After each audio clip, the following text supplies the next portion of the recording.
එතකොට බුදුරජාණන් වහන්සේගේ ධර්මයේ තුල උග්ගටිතඥ කියලා කියන්නේ වචනයයි දෙකයි දේශනා කරන්නේ. අවබෝධ කරනවා. මම ඔබට ඒකට තවත් හොඳ උදාහරණයක් කියන්නම්. බුද්ධ කාලයක බ්‍රාහමණයෙක් හිටියා. හරි ආසයි දාන දෙන්න. සවැත් නුවර. බ්‍රාහ්මණ ඒ නෝනා ටිකක් කම්මැලි පහේ කෙනෙක්. ඒ කියන්නේ ඉතින් දවසක් බුදුරජාණන් වහන්සේ බැලුවා අද මම කාවද මේ බේර ගන්න ඕනේ. බැලුවම දැක්ක මේ වයසක ජෝඩුව. බැලුව මොකද්ද තියෙන අවස්ථාව? අවස්ථාව මේ දවල් කාලේ. දවල් කාලේ කියන්නේ මහ දවල් නෙමෙයි. 9 10 වගේ වෙලාව. ඉතින් බුදුරජාණන් වහන්සේ මේ නිවසේට වඩිනවා. වඩිනකොට මේ බ්‍රාහමණයා බත් කනවා පිඟානේ. බත් කන්නේ පාර පැත්තට පිටුපාලා. ගේ ඇතුළට මෝන දාලා. බිම වාඩි වෙලා බත් කනවා. එතකොට හාමිනේ එයාට ව්‍යංජන බෙදනවා. බෙදන්නේ පාර පැත්තේ එයාට පේනවා. දැන් බුදුරජාණන් වහන්සේ මේ ඉස්සරහට වැඩියා. වැඩියාම මේ හාමිනේට හිතුණා අපොයි. දැන් මේ ශ්‍රමණයන් වහන්සේ ශ්‍රමණ ගෞතම වැඩිය නොවේ. දැන් අපේ මිනිස්සයා දැක්කොත් මේ කන කෑමේක පූජා කරાવી. මට නම් ආයෙ උයන්න බෑ කියලා හිතුණා. හිතිලා මේ පැත්ත බලාගෙන මේ කෑම බෙදෙන ගමන් ඒ ගෑනු එක්කෙන ඔළුවෙන් කිව්වා බුදුරජාණන් වහන්සේට යන්න කියලා. බුදුරජාණන් වහන්සේ ඔළුවෙන්ම කිව්වා යන්නේ නැහැ කියලා. එතකොට අර ගෑනු එක්කෙනට අපේ මේ ශ්‍රමණයාගේ පෙරේත කොම කියලා හයියෙන් hina ගියා. hina ගියපු ගමන් පිටිපස්සෙල්ල බැලුවා කාටද මේ hina වුනේ.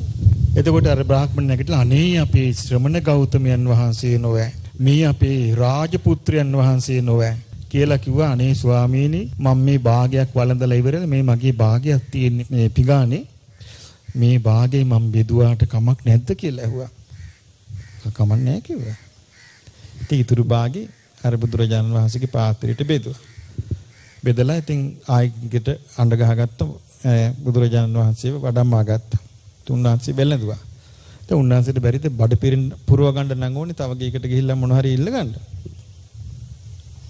බඩ පුරවන අදහස නැහැ. ඒවා තියෙන්නේ අපටනේ. එතකොට උන්වහන්සේ වාඩි වෙලා අර මේ බ්‍රාහ්මණයා අනුභව කරපු බත්තිකේ භාගේ වැළඳුවා. වළඳලා මේ දෙන්නා කාශ්‍යප බුද්ධ කාලේ පැවිදි වෙලා හිටිය දෙන්නෙක්. කාශ්‍යප බුද්ධ කාලේ විදර්ශනා වඩලා තියෙනවා නාම රූප ගැන. දැන් තමන්ගේ සිතේ අභ්‍යන්තරේ ඒවා තියෙනවා වැඩ කරන්නේ ඇක්ටිවේට් වෙලා නැහැ.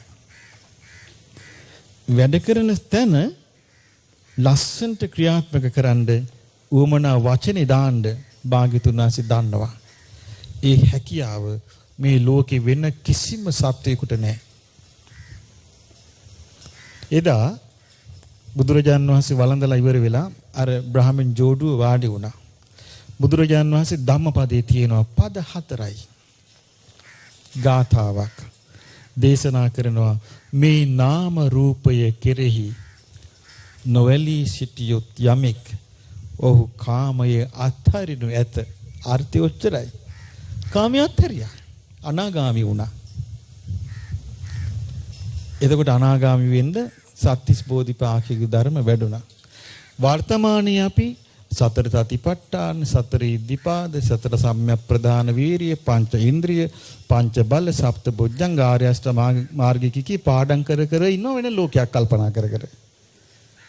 දන්නේ. ඒ මොකද හේතුව? අපිට අපේ හිතේ තැම්පත් වෙලා තියෙන කුසල් මතු කරන න්‍යාය අපි දන්නේ. එතකොට මේ දෙන්න කවුද? උග්ගටිතඥ. කෙටියෙන් කිව්වා ආර්ථේ විස්තර වශයෙන් අවබෝධ කළා. තව කොටසක් ඉන්නවා විපඤ්ඤිතංජු කියලා. විපංචිතඤ්ඤෝ කියන්නේ අර උග්ගටිතඤ්ඤෝ විපංචිතඤ්ඤෝ කියලා කියන්නේ එයාට විස්තර වශයෙන් කියලා දෙන්න ඕනේ. ඒව තමයි දීර්ඝ දේශනා. සමහර දේශනා විස්තර වශයෙන් කියලා දෙනකොට ඒ දේශනාව අවසන් වෙනකොට එයා සෝවාන් වෙනවා, සකදාගාමී වෙනවා, අනාගාමී වෙනවා. ඒ ආදි වශයෙන් කියන ඒගොල්ලන්ට කියන්නේ විපංචිතඤ්ඤෝ. තව කොටසක් ඉන්නවා නෙය්‍ය. නෙය්‍ය කියලා කියන්නේ උත්සාහයෙන් පමුණවා ගත යුතු. ඒ පිරිස නැවත නැවත වීරිය කළා, නැවත නැවත සජ්ජායනා කළා, නැවත නැවත පුරුදු කළා තමයි උත්සාහයෙන් පමුණවා ගන්න ඕනේ. එතකොට උග්ගටිතඤ්ඤ, විපංචිතඤ්ඤෝ, නෙය්‍ය කියන ඔක්කොම ගිහිල්ලා සසරෙන් ඈතර වෙලා අපි මේ රොඩු බොඩු ඇවිදගෙන යන්නේ. ඉතින් අපි උග්ගටිතඤ්ඤෙක් වෙන්න හැදුවට වෙන්නේ නැහැ. විපංචිතඤ්ඤෙක් වෙන්න හැදුවට වෙන්නේ නැහැ. රොඩු වලට පුළුවන් එහෙම වෙන්න. නෙయ్య වුණාට වෙන්නේ නැහැ.